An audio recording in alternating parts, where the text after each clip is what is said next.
뿌리 깊은 시뜬나무 방송 506회 선교 초대석은 서울중앙교회 부목사님이시자 북한 선교부를 담당하고 계시는 김재선 목사님과 함께합니다. 목사님 안녕하세요. 예, 안녕하세요. 네, 제가 처음 인사드릴 때 북한 선교부를 담당하고 있다고 먼저 말씀드렸기 때문에 지금 뿌리 깊은 시뜬나무 방송을 듣고 계신 형제자매님들께서 이미 눈치로 예상하고 계실 거란 생각이 듭니다. 그래서 바로 북한 선교부에 대해서 알아보고자 하는데요. 목사님, 북한 선교부는 어떻게 시작되었나요? 예, 북한 선교부는 하나님께서 준비해 주셨습니다. 저는 그렇게 믿고 있습니다. 먼저는 제가 전도인이 처음 된 다음에 중국 선교를 한 5번 정도 다녀온 적이 있습니다. 그 당시에는 이제 주로 조선족들을 대상으로 해서 전도를 했었는데 그 과정 속에서 중국에서 탈북민들을 몇 명 우연히 만나게 됐습니다. 그리고 돌아와서 그때 받았던 어떤 생각 때문에 북한 주민들에 대해서 생각하게 되고 공부하게 되고 그 과정 속에서 북한 선교를 위한 기도를 시작하게 되었습니다. 그리고 부천교회 김문영 형제님이라고 계시는데 이분도 역시 하나님께서 준비해 주셨다고 저는 믿는데 이 형제님은 부천대학교에서 탈북민들을 위한 공부 과정이 있습니다. 탈북민들이 한국에 정착을 잘하기 위해서 대학에서 교육을 하는 과정이 있는데 그 과정의 책임자입니다. 그래서 이제 탈북민들을 계속해서 접촉하고 그들을 교육하는 과정 속에서 역시 기도하고 있었고 그리고 또 먼저 탈북해서 대한민국에 정착한 구원받은 탈북 형제 자매님들이 여러 분 계십니다. 그분들이 각자의 모습으로 각자 교회에서 계셨는데 그들 역시 떠나온 고향을 향한 기도를 계속 하고 있었습니다.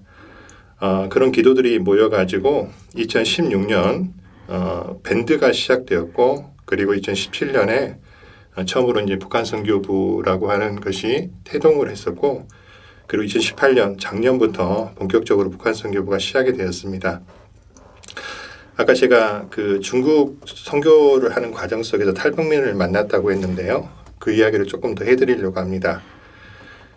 제가 중국에 도문이라는 곳이 있는데 그곳이 이제 두만강변입니다. 바로 두만강 건너편에 북한 땅이 보이는 그런 도시인데 그 당시에 이제 이 두만강에 뗏목을 타고 다니는 그런 관광 상품이 있었는데요. 두만강에 뗏목을 타고 북한 땅 근처까지 가볼 기회가 있었습니다. 그때 갑자기 숲을 속에서 북한 인민군이 한 명이 튀어나왔습니다. 처음에는 놀래고 무서웠는데 그 인민군이 쭈그리고 앉아서 돈을 달라고 했었습니다. 그런데 이제 그때 그 배를 젓고 있었던 중국인이 그 북한 민군을 이렇게 쫓았거든요. 그리고 이제 돈을 얻질 못하고 힘없이 뒤돌아가는 북한 인민군을 봤었는데 얼른 봐도 키가 우리나라 초등학생 정도밖에 되지 않은 아주 작은 키에 왜소한 체격에 정말 군인이라고 믿어지지 않을 만큼 왜소한 그런 모습의 군인이었습니다. 그것을 잊을 수가 없고요. 그리고 제가 중국의 어느 도시에서 그 탈북 여성을 하나 만났는데 중국인과 함께 사는 여성이었습니다.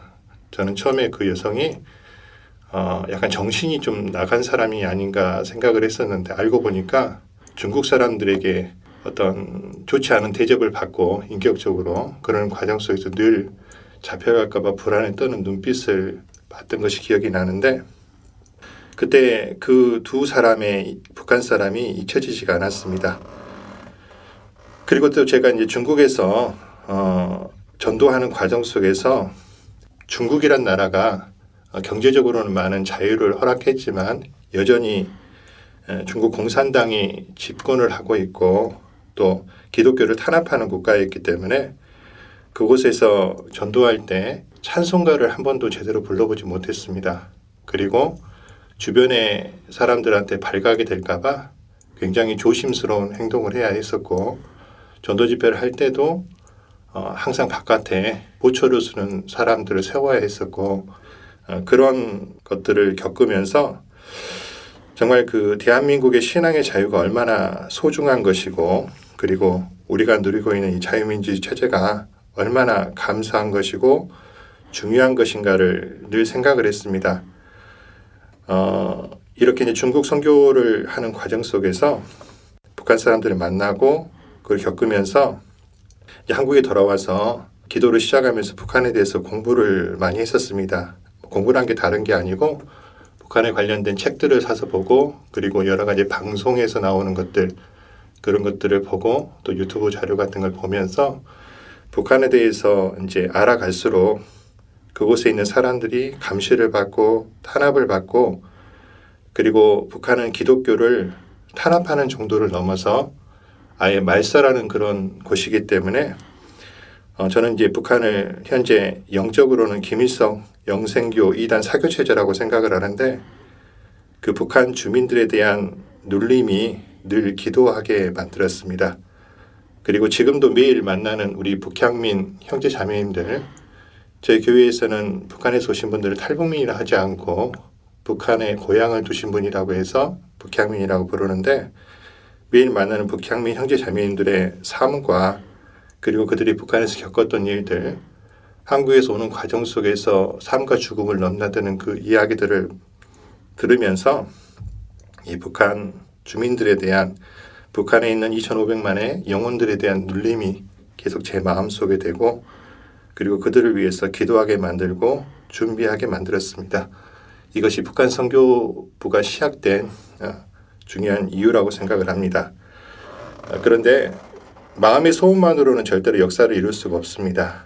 왜냐하면 마음의 소원을 가지고 있다고 해서 그것만 가지고 역사를 이룰 수는 없기 때문에 기도하지만 또한 준비하고 그리고 현실적인 여러 가지 어려움들을 이겨내고 그리고 하나님의 백성들과 함께 고난을 받을 준비, 기도, 다짐을 하고 있는 중입니다.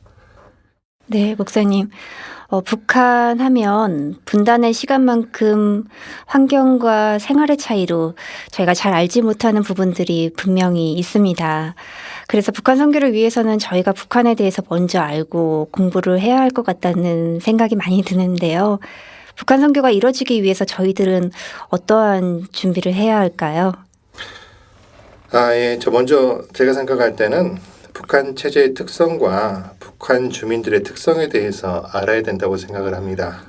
왜 그러냐면 다른 해외 선교의 경우에는 우리가 사실은 실제로 선교를 하러 가신 분들을 제외하고 가끔씩 단기 선교로 뭐 한 주간이나 두 주간 가는 것을 전부지 않습니까? 그러다 보니까 굳이 그곳에 대해서 많이 알지 않아도 우리는 얼마든지 선교에 참여한다고 생각을 할 수 있지만 북한은 그런 곳이 아닙니다. 북한은 사실 우리 대한민국 사람이라면 앞으로 만나야 될 사람이고 앞으로 하나가 돼서 함께 겪어야 될 사람이기 때문에 이 북한 체제에 대해서 특성에 대해서 알아야 된다고 생각을 합니다. 북한은 우리 대한민국보다 먼저 복음이 전해졌던 곳입니다. 우리 대한민국은 1885년에 언더우드 선교사와 그 다음에 아펜젤러 선교사가 한국에 와서 복음이 먼저 전해졌습니다. 그래서 그 언더우드 선교사가 세운 연세대학교가 시작된 해가 1885년입니다. 자, 그런데 그것보다 훨씬 좀 전에 1866년에 북한은 먼저 이 선교사가 왔었습니다. 1866년에 영국의 웨일즈 출신이었던 토마스 선교사라는 분이 있습니다. 이분이 평양의 대동강에 미국 상선 제너럴 셔먼호를 타고 복음을 전하기 위해서 성경을 전하기 위해서 왔다가 그 당시에 우리나라는 흥선 대원군의 쇄국 정책으로 말미암아 외국 사람들을 철저하게 배격하던 그런 정치적 상황이 있어서 토마스 선교사는 대동강에서 순교를 하게 됩니다. 그리고 그의 붉은 피가 대동강변에 뿌려지게 되는데 그때 그가 전해줬던 것이 성경책입니다. 그리고 이제 중간에 여러 가지 이야기가 있지만 어쨌든 그 성경책 때문에 평양에 이제 교회가 시작되었습니다. 그 토마스 선교의 순교로 말미암아 시작된 평양의 교회가 장대현 교회인데 그곳이 1907년에 있었던 평양 대부흥의 시작점이고 엄청난 역사의 시작점입니다. 자, 그런데 1948년 북한의 김일성 정부가 세워진 이후에 70년 동안 북한은 복음을 전할 수 없는 땅이 되어버렸습니다. 성경을 가지고만 있어도 죽이는 체제가 지금 현재 북한의 체제입니다. 그리고 그 옛날 영광스러웠던 평양 대부흥의 시작점이었던 장대현 교회 자리가 지금은 무엇이 되어 있는지 아십니까? 여러분들 TV에 보시면 북한의 김일성과 김정일이 동상이 서 있고 거기에 수많은 북한 주민들이 절을 하는 모습을 보실 겁니다. 그곳을 만수대 언덕이라고 하는데 그 김일성과 김정일 동상이 서 있는 바로 뒤에 건물이 옛날 장대현 교회 자리입니다. 그리고 그 자리에 현재 우상 덩어리가 서 있습니다. 마치 북이스라엘의 여로보암 왕이 하나님을 믿는 대신에 우상을 세워서 이스라엘 백성들의 마음을 도적질했던 것처럼 마귀는 그곳에 하나님의 영광스러운 교회를 부수고 그곳에 김일성 영생교회 우상덩어리를 세워놓고 있습니다. 그렇기 때문에 어떤 다른 이유보다도 그 교회가 세워져야 됩니다. 그런데 이제 최근 이 북한이란 나라에 대해서 우리나라 사람들이 감상적으로 접근하는 사람들이 생각보다 많습니다. 정치적 이념으로 오염된 사람들은 우리 민족끼리 평화 이런 단어로 북한을 포장합니다. 하지만 이제 적어도 그리스도인들만큼은 이 방송을 듣고 계신 분들은 모두 그리스도인들이니까 북한을 이념적인 잣대가 아니라 복음 전도의 잣대로 바라봐야 됩니다. 현재 북한은 기독교를 철저히 말살하는 국가이고 김일성이 우상이 되어서 하나님 자리에 올라가 있는 나라입니다. 그리고 그 나라의 백성들은 신이 없다고 배우고 기독교를 철저하게 배척하며 심지어는 기독교와 기독교 선교사 아주 증오하게 배웁니다. 증오심을 갖게 배웁니다. 그리고 외부 세계를 전혀 모르고 통제 속에서 살아온 세월이 70년입니다. 그렇기 때문에 북한 주민들의 생각과 습성은 현재 우리 대한민국과 아주 많이 다를 수밖에 없습니다. 사실 혈통적으로는 같은 민족입니다. 하지만 문화적으로는 사실 전혀 다른 나라입니다. 제가 이 말씀을 드리면서도 마음이 좀 아픈 것이 우리는 북한이 같은 민족이라고 생각을 하고 같은 나라라고 생각을 해서 쉽게 전도가 될 수 있을 거라고 생각하지만 제가 준비하면서 기도하면서 공부하면서 경험하면서 느끼는 북한은 절대 같은 나라가 아닙니다. 문화적으로 아주 다른 나라가 되어버려 있고 외모적으로는 북한 사람과 우리가 별 차이 없이 똑같이 생겼지만 전혀 다른 생각을 하는 사람들입니다. 그래서 그들에게 복음을 전해줘야 됩니다. 이것은 의무라고 생각을 합니다. 그들을 위해서 기도해야 되고 그들에 대해서 배워야 됩니다. 왜냐하면 현재 하나님께서 우리에게 주신 자유와 신앙 그리고 물질 우리 대한민국 굉장히 잘 사는 나라입니다. 우리가 누리고 있는 것들 우리가 가지고 있는 이 모든 것들 과연 하나님께서 우리에게 왜 주셨다고 생각하십니까? 그거 내가 잘나서 그냥 나는 태어날 때부터 누리게 된 거라고 생각하십니까? 절대 그렇지 않습니다. 하나님께서 우리에게 먼저 그 모든 것을 주신 것은 그걸 통해서 하나님께서 맡기실 일이 있기 때문에 그렇습니다. 그것은 뭐냐면 그것을 알지 못하는 사람들에게 주님 오시는 날까지 전해야 될 의미를 우리에게 주셨습니다. 우리는 나중에 하나님 앞에 섰을 때 공정하고 정직하게 이 세상의 삶을 계산을 해야 됩니다. 그렇기 때문에 우리는 바로 옆에 있는 나라, 북한이란 나라에 복음을 전할 수 있는 의무를 우리에게 주셨다고 저는 믿습니다. 우리는 그 북한의 체제의 특성을 알아야 되고 그들의 역사를 알아야 되고 현재 북한 사람들이 어떤 모습으로 살고 있는 줄을 알아야 됩니다. 이유는 다른 것이 없습니다. 순전히 그들을 전도하기 위해서입니다. 성경에도 보면 바울 사도도 내가 유대인 같이 된 것은 유대인을 얻고자 함이고 율법 아래지 않지만 율법 아래 있는 사람처럼 있는 것은 율법 있는 사람들을 얻기 위한 것이고 또 율법 없는 모습으로 살아가는 것은 율법 없는 사람들을 얻기 위한 거라고 했습니다. 아무쪼록 몇몇 사람을 구원하기 위해서 여러 가지 모양으로 돼 있다고 했었는데 우리는 이 북한 사람들에 대해서 북한이란 나라에 대해서 배워야 됩니다. 그리고 그들을 위해서 기도해야 되고 그들에게 복음을 전해야 될 의무가 우리에겐 있습니다.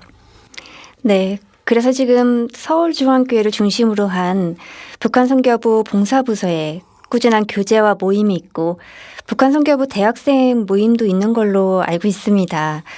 이 모임들이 어떻게 시작됐고 현재 어떠한 봉사와 교제가 진행되고 있는지 소개해 주시면 감사하겠습니다. 예, 서울중앙교회 북한선교부는요. 2017년부터 활동을 시작을 해서 정식으로 2018년 작년에 만들어진 아주 신생부서입니다.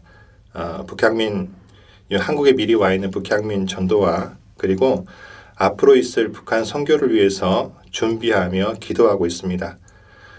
서울중앙교회뿐만 아니라 전국의 각 교회에 북한 선교부가 세워져야 됩니다. 현재는 부천교회 그리고 김포교회에 이렇게 북한 선교부가 있습니다. 그리고 우리 북향민 형제자매님들이 생각보다 여러 명 전국교회에 흩어져 있습니다.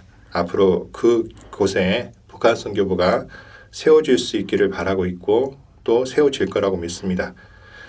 그리고 이제 북한 선교부 대학생 모임은 북한 선교에 관심 있는 대학생들로 구성이 되어 있는데 일단 제가 사는 지역이 서울 지역이다 보니까 서울과 경기 지역 대학생들을 중심으로 해서 한 달에 2번씩 캠퍼스에서 모이고 있습니다. 한 번은 제가 참석해서 함께 교제하고 한 번은 대학생들 자체 모임을 하고 있는데요. 단순히 그냥 모이는 것이 아니라 매달 북한에 대해서 일정한 주제를 정해서 대학생들이 연구해서 발표를 하고 그것을 통해서 서로 북한에 대해서 공부하는 모임입니다. 이것을 하는 이유는 아까도 말씀드린 것처럼 우리 북한에 대해서 알아야 되고 그 영혼들을 위해서 기도해야 되기 때문에 우리가 그런 모임을 하고 있습니다. 실제로 각 지역교회에서 흩어져 있고 또 각 지역교회에서 맡은 봉사들이 다 다르기 때문에 쉽지는 않지만 평일날 서울에 있는 대학교 캠퍼스를 돌면서 모임을 하고 있고요. 그 모임을 통해서 많은 대학생들이 실제로 많은 유익을 얻고 있을 거라고 생각을 합니다. 그리고 함께 기도하고 있습니다. 네, 목사님, 현재 북향민 분들의 전도는 구체적으로 어떻게 진행되어 가고 있는 건가요? 예, 아까도 말씀드린 것처럼 저희 교회에서는 탈북민들을 북향민이라고 부르고 있습니다. 처음에는 제가 이제 제일 궁금했던 것이 과연 우리 교회에 구원받은 북한에서 탈북한 사람들이 얼마나 있을까? 그것이 사실 가장 궁금했습니다. 저는 사실 처음 시작할 때 북한에서 오신 분을 딱 한 분 알고 있었거든요. 강등에 계시는 이건강 교수님 딱 한 분 알고 있었는데 그런데 이제 놀랍게도 하나님께서 정말로 신기한 방법으로 알게 해주셨어요. 지금도 생각하면 신기한데 예를 들어 제가 어느 지역에 설교를 가 있으면 그곳에 있는 거예요. 그리고 어떻게 아름아름 알게 돼서 생각보다 많은 사람이 계십니다. 전국교회에 한 20명 정도 계시는데 적다고 생각하실 수도 있겠지만 제가 생각할 때는 되게 많았습니다.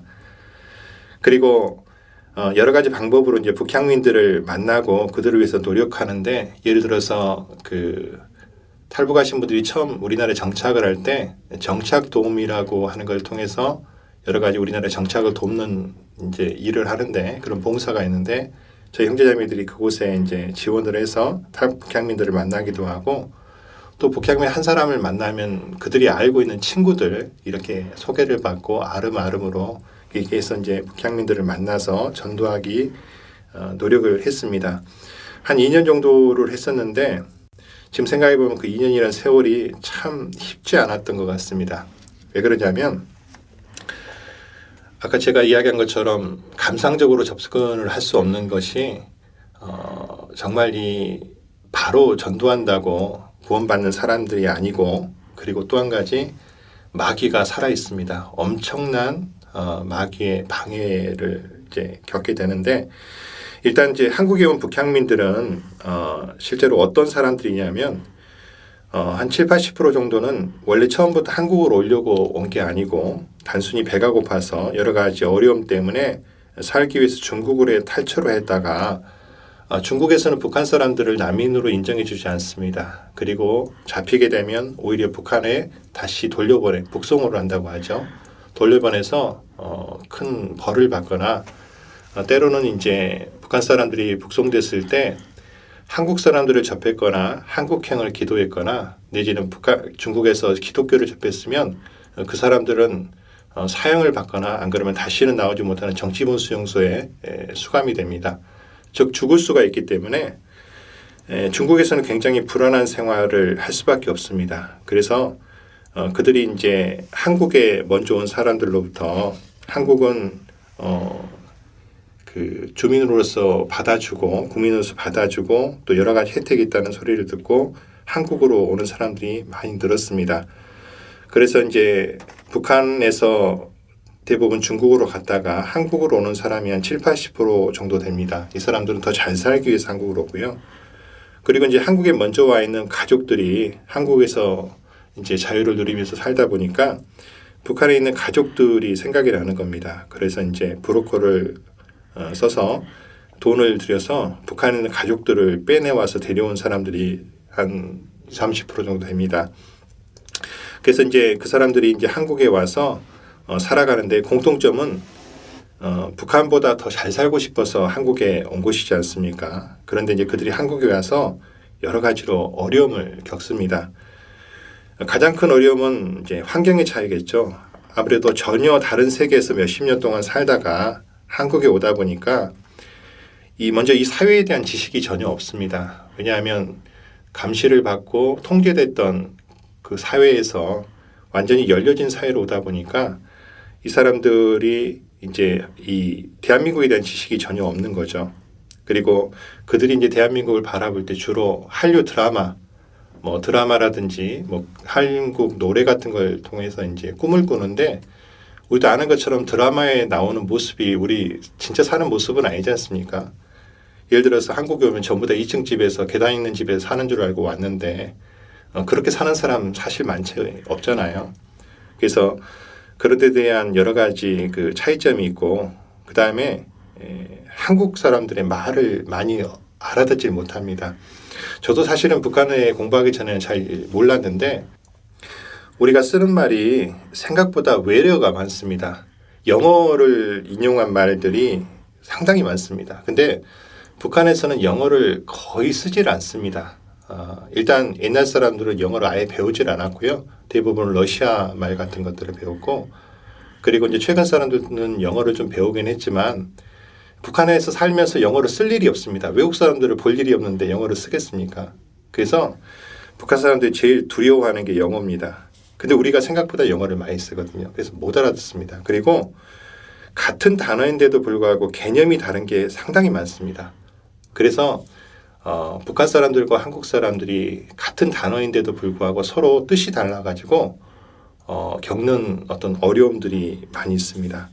그리고 이 북한 사람들은 대부분 전혀 경쟁적이지 않는 사회에서 살았거든요. 예를 들어서 시간 약속 같은 것도 우리는 12시에 만난다고 하면 1분 늦으면 아주 못된 사람 취급을 하지 않습니까? 그런데 북한에서는 12시에 만나자 이런 약속을 해본 적이 없대요. 예를 들어서 점심 때쯤 만나자라고 한다면 북한 사람들 개념으로는 12시부터 한 2시까지 적당하게 그 시간에 가면 되는 거예요. 근데 우리는 12시에도 1분만 늦어지고 5분만 늦으면 닥달을 하니까 이 사람들이 전혀 거기에 대해서 잘 이해를 못합니다. 그리고 인간관계에서 굉장히 어려워합니다. 북한 사람들은 대부분 많은 그 감시와 여러 가지 탄압을 받기 때문에 생각보다는 주민들끼리는 사이가 좋습니다. 그래서 이웃집에 누가 있고 무슨 일을 하고 서로 굉장히 따뜻한, 그러니까 위에서 많이 억압을 받기 때문에 아래에 있는 주민들끼리는 굉장히 나름 좋은 인간관계를 가지며 사는데 한국에서는 사실 아파트 옆집에 누가 사는지도 모르잖아요.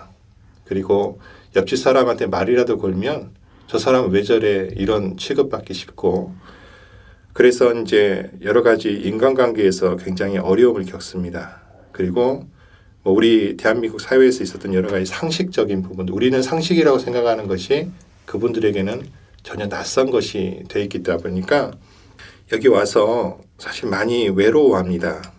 그리고 이곳에는 우리는 사회생활을 할 때 어느 학교를 나오고 어디 고향이고 그리고 어떤 친척이 있는 학연, 지연, 뭐 친척 이런 것이 사실 사회에 여러 가지 뿌리가 되지 않습니까? 연줄이 되고 북한 사람들은 그게 하나도 없습니다. 아무것도 없습니다. 그래서 많은 사람들에게 좀 이렇게 남한 사람들에게 차별 아닌 차별을 받게 되고 실제로 그것이 몇 번 이렇게 경험이 되면 경계하게 되고 그리고 믿지 못하게 되고 그리고 자꾸 거짓말을 할 수밖에 없는 그런 상황 속에서 몰리게 되는 모습들을 많이 봅니다. 그리고 많이 외로워하고 힘들어하고 또 자본주의 사회다 보니까 돈이 최고인데 돈 벌기가 쉽지가 않습니다. 생각보다. 열심히 일해도 사실 손에 쥐어지는 돈은 별로 없거든요. 북한 분들이 한국에 와서 마트를 가든지 백화점을 가면 상품이 얼마나 많이 쌓여 있습니까? 그리고 눈에 보여지는 그 상품들은 얼마나 멋있고 좋습니까? 그런데 그게 다 내 것이 될 수가 없잖아요. 그것이 내 것이 되려면 뭐가 필요하죠? 돈이 필요하잖아요. 근데 그 돈이 쉽게 벌리지가 않습니다. 그러니까 거기서 오는 여러 가지 소외감, 여러 가지 어려움들 등에 사실 북한 사람들이 한국에 와서 견디기가 생각보다 쉽지가 않습니다. 그런 속에서 살다 보니까 사람들이 많이 힘들어하고요. 그 다음에 이제 전도할 때 어려운 것 중에 하나가 뭐냐면 우리 대한민국에 있는 기독교인들이 기독교 교회들이 탈북민들에 대해서 굉장히 나쁜 일을 하고 있습니다. 그게 뭐냐면 탈북민들이 교회를 오면 돈을 주는 교회가 생각보다 많습니다. 탈북민들이 어떤 신앙적인 어떤 것이 없는데도 불구하고 교회를 출석하면 한 달에 10만 원, 20만 원, 30만 원씩 이렇게 돈을 주다 보니까 그 돈을 주는 교회에 많이 갑니다. 근데 이제 저희 교회는 돈을 안 주거든요. 그러니까 그것 때문에 교회를 오지 않으려고 하는 사람들이 생각보다 많습니다. 그게 생각보다 너무 큰 영향을 미친다는 것을 경험을 하고 있습니다. 그리고 또 한 가지는 또 굉장히 중요한 이유 중에 하나가 뭐냐면 이 사람들은 평생 조직 생활을 합니다. 태어나서 바로 타과서에서 살고 그리고 어린 아이 때는 소년단에 들어가고 그리고 그 다음에 청년 학생 때는 역시 그 청년단에 들어가고 그다음 직장을 가면 직맹, 여자들은 여맹 이런 곳에서 평생 조직 생활을 하면서 매주 강연을 듣고 그리고 매주 생활총화라고 하는 걸 통해서 자아를 비판하고 그리고 남을 비판하는 걸 호상 비판이라고 하는데 그런 속에서 평생 욕을 먹고 살아갔던 사람들은 비판하는 욕이잖아요. 근데 이제 한국에 오니까 자유가 주어지니까 교회를 오면 그 자유가 침해되는 것처럼 느껴지나 봐요. 그리고 그 조직 생활이 굉장히 너무너무 지겨웠는데 한국에서 와서까지 이런 조직 생활을 해야 되느냐고 하는 사람들이 많습니다. 그래서 실제로 이제 2년 동안 우리하고 접속했던 사람들이 상당히 많습니다. 100명이 넘습니다. 그런데 진정으로 구원받은 사람은 아주 소수입니다. 하지만 우리하고 계속 접촉이 되는 사람들이 많이 있다 보니까 그분들이 이제 한국에 시간이 지나면서 정착을 하고 그런 과정 속에서 또 한국에서 겪는 여러 가지 어려움들, 소외감과 속에서 우리 형제 자매들이 해줬던 사랑이 마음속에 들어와 다시 교회로 들어오는 사람들도 계속 생기고 있습니다. 2년 동안 이제 제가 그 북향민들을 전도하면서 제가 느꼈던 걸 잠깐 한 가지만 좀 생각해 보려고 합니다. 우리 이제 일반 형제자매들의 반응인데요. 처음에 이제 북한 사람들이 교회에 오게 되고 또 말씀을 듣고 또 그 사람들을 이제 만나면서 형제자매들이 처음에는 굉장히 많은 관심을 갖고 그리고 쉽게 말하면 굉장히 쉽게 달아올랐는데 그들이 쉽게 구원받지 못하고 또 구원받다고 하더라도 다시 세상으로 가고 또 세상에서 이렇게 우리 교회로 오지 않는 모습을 보면서 형제자매들 관심 또한 쉽게 꺼져버린 모습들을 많이 봅니다. 특히 이 북한이라고 하는 특정한 그 정치적인 입장을 내세워서 북한 선교를 전도로서 바라보는 게 아니라 세상적인 관점으로 바라보는 사람들이 제 교회 안에 그렇게 많을 줄 몰랐습니다. 생각보다 많습니다.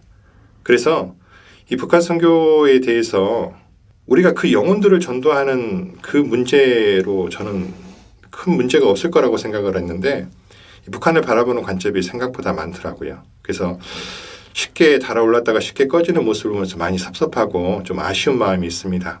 하지만 한 나라를 복음으로 뒤집어 엎겠다고 생각하는 그런다면 지금 비록 한국에 먼저 와 있는 탈북민, 북향민들 4만 3천 명인데요. 이 사람들은 우리에게 훌륭한 교관이라고 생각을 합니다. 이분들을 통해서 북한을 알고 북한 사람들에 대해서 우리가 배우고 그것이 바탕이 돼서 결국에 북한의 복음이 문이 열렸을 때 우리는 좀 더 시행착오를 적게 가지면서 북한의 복음을 전할 수 있는 길이 열릴 거라고 생각을 합니다. 그래서 지금 조금은 어렵고 조금은 쉽게 전도가 되지 않고 조금은 구원받은 사람이 적다 할지라도 훌륭한 교관을 만나서 훌륭한 훈련을 하고 있다고 생각을 하고 있기 때문에 전혀 주눅들지 않고 전혀 마음속에 실망하지 않고 더 기도하면서 할 수 있습니다. 그래서 우리 이 방송을 들으시는 형제 자매님들도 뭐 너무너무 쉽게 막 전도가 되고 많은 사람이 구원받으면 와 하고 달려들지만 그게 안 된다고 애기하고 지나가는 것은 그거는 그리스도인답지 않다고 생각을 합니다. 우리가 위에서 기도해주고 함께 마음을 모아주고 격려해주고 하는 것이 올바른 그리스도의 모습이라고 저는 생각을 하기 때문에 그렇게 해주시기를 부탁을 드리겠습니다. 네, 목사님. 북한 선교부 밴드 모임과 유튜브 채널이 있는 걸로 알고 있습니다. 그리고 북한 책자 및 북한민 형제자매님들의 간증집도 발간이 되어 있는데요. 이 부분의 활성화를 위해 잠시 소개 부탁드리겠습니다. 밴드는 누구든지 이제 밴드에 가입을 하실 수 있고요. 지금 한 1,500명 이상의 가입이 돼 있습니다. 그래서 이거는 뭐 쉽게 가입을 할 수 있기 때문에 크게 설명을 안 드려도 될 것 같고요. 그리고 유튜브 채널은 사실은 그 유튜브 채널이라고 할 수도 없는데 제가 이제 북한 선교교실을 했던 거 그리고 여러 가지 했던 것들을 제 개인 이제 그 채널에 올려놨는데요. 제가 이제 아무래도 그 이방 사람들이 와서 보는 것을 별로 좋아하지 않아서 그 어떤 그 검색어 같은 것들을 우리 형제단들만 알 수 있는 검색어를 만들어놔서 실제로 이제 그 어떤 영상당 보는 사람 숫자가 그렇게 많지는 않습니다. 하지만 그동안 이제 북한 선교부를 통해서 했던 여러 가지 설교라든지 말씀 같은 건 올려진 것이 있습니다. 근데 이제 이거는 조금 더 이제 어떻게 할 건지는 조금 더 연구를 해봐야 될 부분이고요. 그리고 간증집도 발간이 돼 있고 또 북한 사람들을 교육하기 위한 일종의 머리들이나 참빛과 같은 그런 공부 교재도 지금 만들고 있는 것인데 그거는 이제 앞으로 우리가 사용하기 위해서 준비를 하는 과정이니까요. 좋은 그 도구가 될 거라고 생각을 합니다. 그런 것들을 위해서도 함께 좀 기도해 주시기 부탁을 드리겠습니다. 네, 목사님. 북한 선교 2020이란 표어가 있죠. 간절한 소망의 목표란 생각도 드는데요. 어떠한 특별한 의미가 있는 건지 궁금합니다. 예, 국제 정세를 보면 금년 2019년은 매우 중요하고 위험하고 그러나 엄청난 일이 일어날 수 있는 해라고 저는 생각을 합니다. 북한의 비핵화는 북한 핵 폐기를 가리키는 겁니다. 북한에 있는 핵이 폐기돼야 되는 것을 가리키는데 우리는 그 일을 위해서 기도해야 됩니다. 아니 무슨 정치적인 발언을 하냐 이렇게 생각하겠지만 다시 한번 좀 생각해 보시기 바랍니다. 왜냐하면 북한의 김정은 정권이 계속되는 한 북한의 2,500만의 영혼들은 복음을 들을 수 있는 기회를 갖지 못합니다. 그렇기 때문에 만약에 북한 핵이 계속 있거나 그것을 인정하거나 유지된다는 것은 북한 체제를 인정하는 것이 되고 그리고 김일성 영생교 사교 체제를 인정하는 것이 됩니다. 그리고 2,500만의 북한 영혼들에게 복음을 전할 길이 전혀 막히게 되는 것을 의미합니다. 그렇기 때문에 저는요, 북한 김정은 정권이 붕괴하기를 기도합니다. 붕괴가 아니더라도 북한 체제에 변화가 있기를 기도합니다. 즉, 제가 꿈꾸는 것은 자유민주 노스코리아입니다. 자유민주 노스코리아가 돼서 그들에게 복음을 전할 수 있는 길이 오기를 기도합니다. 이것은 절대로 정치적인 이야기도 아니고 우리가 전도의 목적을 가지고 당연히 그리스도인이라면 기도해야 될 내용이라고 저는 믿습니다. 그런데 이제 북한 비핵화의 가장 걸림돌은 사실은 중국의 공산당 체제입니다. 중국과 중국 공산당은 조금은 구별할 필요가 있습니다. 중국의 수많은 사람들은 당연히 우리가 전도에 대해 굉장히 중요한 그리고 귀한 영혼들인데 현재 중국을 지배하고 있는 중국 공산당은 사실 하나님을 인정하지 않는 체제입니다. 시진핑 체제 이후에 중국 역시 세계 패권을 차지하기 위해서 중국몽을 내세우면서 그들의 권력을 팽창시키려고 하는데 그 과정에서 수많은 중국 국민들이 자유와 인권을 억압을 받고 있습니다. 금년 2019년 1월호 생명의 빛에 성경과 신문 코너에 제가 중국 국민들의 감시와 통제 시스템에 대해서 제가 글을 썼는데 꼭 좀 한번 보시기 바랍니다. 생명의 빛을 생각보다 많이 안 읽으시는데 꼭 보시기를 부탁을 드리겠습니다.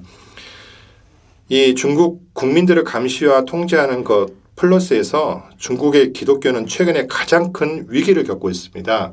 중국 공산당이 중국에 있는 기독교인들을 크게 핍박을 하고 있고 교회를 문을 닫고 있습니다. 실제로 많은 중국에 있는 교회들이 굉장히 큰 어려움을 겪고 있는데요. 저는 하나님께서 이 공산당의 도모를 깨트리시기를 기도하고 있습니다. 중국 공산당이 몰락이 되거나 아니면 최소한 힘이 약화되었을 때 실제로 그들이 북한 비핵화에 여러 가지 방해를 할 수 없고 그 비핵화가 잘 이루어질 수 있다고 저는 믿습니다. 그리고 제가 살고 있는 대한민국 역시 우리가 가지고 있는 신앙의 자유가 절대로 침해돼서는 안 될 것이라고 저는 믿습니다. 우리가 자유롭게 매일같이 신앙생활을 할 수 있고 교회에 모일 수 있고 찬양을 부를 수 있는 이것이 얼마나 귀한 자유인지 우리는 반드시 기억해야 됩니다. 우리나라가 어떤 체제로든지 바뀌어서 그런 자유가 침해를 받는다면 그건 역시 절대로 있어서는 안 될 일입니다. 그래서 저는 우리 대한민국이 자유롭게 신앙생활 전도를 할 수 있는 그런 나라로 지켜지기를 진심으로 기도하고 있습니다. 그래서 2019년에 북한 비핵화의 진전이 이루어져서 북한의 변화를 기도하고 그 과정 속에서 2020년이면 북한에 실질적으로 전도를 할 수 있는 기회가 오기를 기도하고 있습니다. 제가 기도하는 이 북한이라고 하는 나라의 세상은 우리가 전도하는 과정에서 신앙의 자유가 보장이 되고 우리가 전도한다는 이유로 어떠한 정치적인 탄압과 박해를 받지 않는 그러한 정치 체제가 북한에 이루어지기를 기도하고 있습니다. 그 역사가 이루기를 바라는 마음으로 북한 선교 2020을 선포하고 기도하면서 그리고 오늘도 준비하고 있습니다. 네, 목사님. 북한 선교를 위해서 구체적으로 저희가 해야 할 일이기도 하지만 사실상 현재로서 저희가 할 수 있는 최선의 일이며 가장 중요한 일은 기도일 거란 생각이 듭니다. 저희가 북한 선교를 위한 기도를 구체적으로 어떻게 해야 할까요? 저는 먼저 북한의 교회가 회복되기를 기도하고 있습니다. 그리고 북한에 얼마나 있을지는 모르겠지만 살아있을 성도들이 있다면 하나님께서 지켜주시기를 간절히 기도하고 있습니다. 그리고 두 번째는 북한의 주체사상과 우상 숭배의 견고한 진, 그것이 반드시 무너지기를 기도하고 있습니다. 즉 북한의 김정은 체제가 무너지기를 기도하고 있습니다.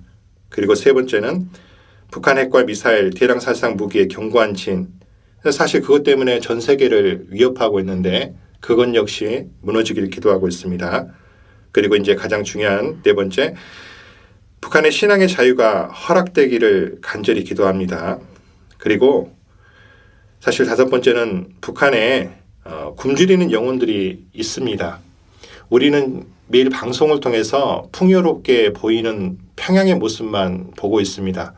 그러나 여러분들, 평양은 북한의 꾸며진 세트장과 같은 곳입니다.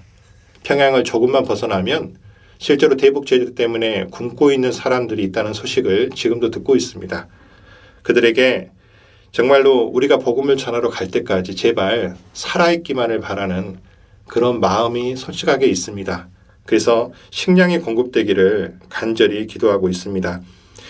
탈북해서 대한민국에 정착해 있는 북향민들이 그들을 통해서 북한의 교회가 재건되기를 기도하고 있습니다. 제가 전도했던 북향민 자매님께서 구원을 받고 이런 이야기를 한 것이 마음이 아프게 합니다. 그 자매님은 삼지연이라고 하는 백두산 바로 밑에 있는 아주 추운 곳에서 고향이 그곳인 분인데 그분은 중국에 탈출을 했을 때 늘 마음속에 북한에 다시 돌아갈 수 없어서 내가 죽으면 우리 엄마를 보겠구나라고 생각을 하면서 그렇게 마음을 달랬답니다. 그런데 우리의 복음을 듣고 구원을 받고 나니까 내가 죽어도 이제 우리 엄마를 만날 수가 없구나. 왜요? 나는 구원을 받아서 어디를 가죠? 천국을 가는데 북한에 있는 우리 엄마는 죽으면 어디를 가죠? 지옥에 가잖아요. 그러니까 내가 이제 죽으면 엄마를 만날 수 없구나 그런 마음이 드니까 너무 서러워서 펑펑 우는 겁니다. 제가 그 자매님한테 해줄 수 있는 유일한 위로가 뭐라고 생각하십니까?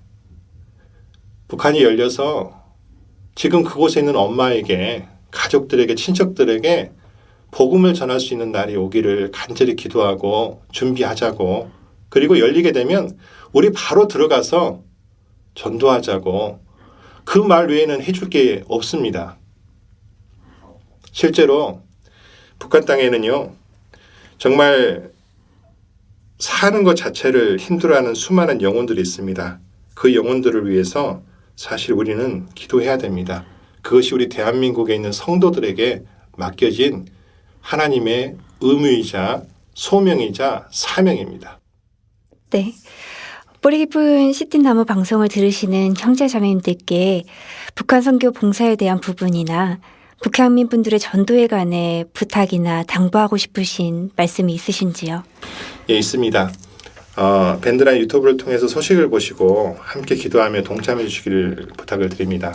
그리고 이제 주변에 이제 탈북민들, 북향민들을 만나시게 되면 최근에 이제 좀 그 여러 가지 어려운 것 중에 하나가 뭐냐면요. 북한에서 오신 분들이 우리가 듣는 전도 집회를 생각보다 많이 어려워합니다. 저도 교회 오래 있었기 때문에 우리가 듣는 전도 집회가 어렵다는 생각을 해본 적이 없습니다. 왜냐하면 너무너무 재미있거든요. 그래서 우리 형제자매들은 이제 좋은 마음으로 우리가 듣기에 좋은 목사님의 전도 집회 말씀이 있습니다. 우리가 듣기에 좋은 좋아하는 목사님의 전도 집회 말씀이 있는데 이런 것들을 이제 탈북민들에게 북향민들한테 듣게 합니다. 그리고 전도인들도 이제 그분들을 상담하면 우리 대한민국 사람에게 하듯이 합니다. 그런데 사실 안타깝게도 그분들은 그 말씀을 잘 이해를 못합니다. 단어도 잘 모르고 이해를 잘 못합니다. 자, 그러면 어떻게 해야 됩니까? 지난번에 제가 학예 수양회 때 북한 선교부 전도 집회를 따로 하고 있으니까 어떤 분들이 지나가면서 그렇게 말씀을 하시더라고요. 아니, 외국인도 아닌데 왜 전도 집회를 따로 하느냐고 저에게 힐난하듯이 물어보신 분이 계셨습니다. 그때 제가 그분한테 그렇게 말씀을 드렸습니다. 우리가 어린이 집회를 따로 하고 중고등부 집회를 따로 하고 은빛장년의 집회를 따로 하는 이유가 무엇인가요? 모두 다 한국말을 하는데 그러면 초등학교 1학년부터 아니면 유치원생부터 은빛장년 어르신까지 전부 다 성인 말씀 들으면 되죠. 라고 제가 말씀을 드렸더니 그분이 이해를 하겠다는 듯이 그렇군요 라고 말씀하셨습니다. 우리가 어린이 집회를 따로 하는 이유, 중고등부 학생들과 따로 말씀을 전하는 이유가 뭐냐면 말씀을 듣는 대상이 알아들을 수 있는 말을 전하기 위해서 그렇게 하지 않습니까? 사실 북향민들도 한국에 온 지 오래된 사람일수록 우리 북한 한국 사회에 대해서 잘 알게 되고 우리 말씀을 잘 알아듣습니다. 한 10년쯤 된 사람은요. 우리 성인 전도 집회 듣는데 전혀 문제 없습니다. 하지만 이제 온 사람들, 이제 와서 한국에 정착한 지 1년, 2년, 몇 개월 이렇게 안 된 사람들은요. 사실 죄송한 말씀이지만 우리 성인 전도 집회 말씀 거의 못 알아듣습니다. 아는 척을 하죠. 왜냐하면 창피하니까. 자존심이 있으니까. 아는 척을 하지만 실제로는 잘 못 알아듣습니다. 그러면 어떻게 해야 됩니까? 그분들이 알아들을 수 있는 말씀을 전해야 됩니다. 우리 북한 선교부가 그래서 타로 전도 집회를 하고 있고 또 여러 가지 연구하면서 그분들이 알아들을 수 있는 말씀을 전하려고 노력을 하고 있습니다. 그래서 우리 형제 자매님들한테 부탁드리고 싶은 것은 그분들이 이제 주변에 탈북민들이 있어서 전도를 하시기를 원하시면 그분들에게 좀 알아듣기 쉬운 말씀으로 전할 수 있는 그런 전도 집회가 준비가 돼 있으니까 그분들에게 전할 수 있었으면 좋겠고, 그리고 실제로 굉장히 쉽게, 왜냐하면 그분들은 전혀 다른 세상에서 몇십 년 살다 온 사람들이다 보니까 우리 것을 당연히 못 알아듣는 건 창피한 게 아니고 당연히 못 알아듣습니다. 그리고 이해하는데 시간이 걸리니까요.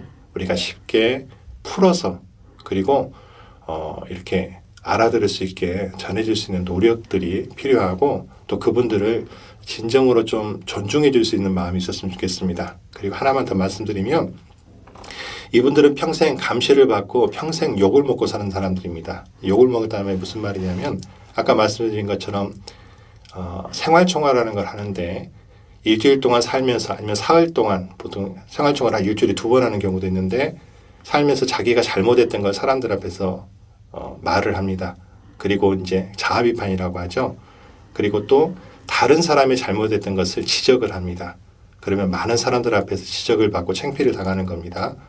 그런 생활을 평생 하던 사람들입니다. 그러니까 그 영혼이 아주 피폐해 있습니다. 평생 욕을 먹고 살았으니까 영혼이 피폐해 있는 게 당연하죠.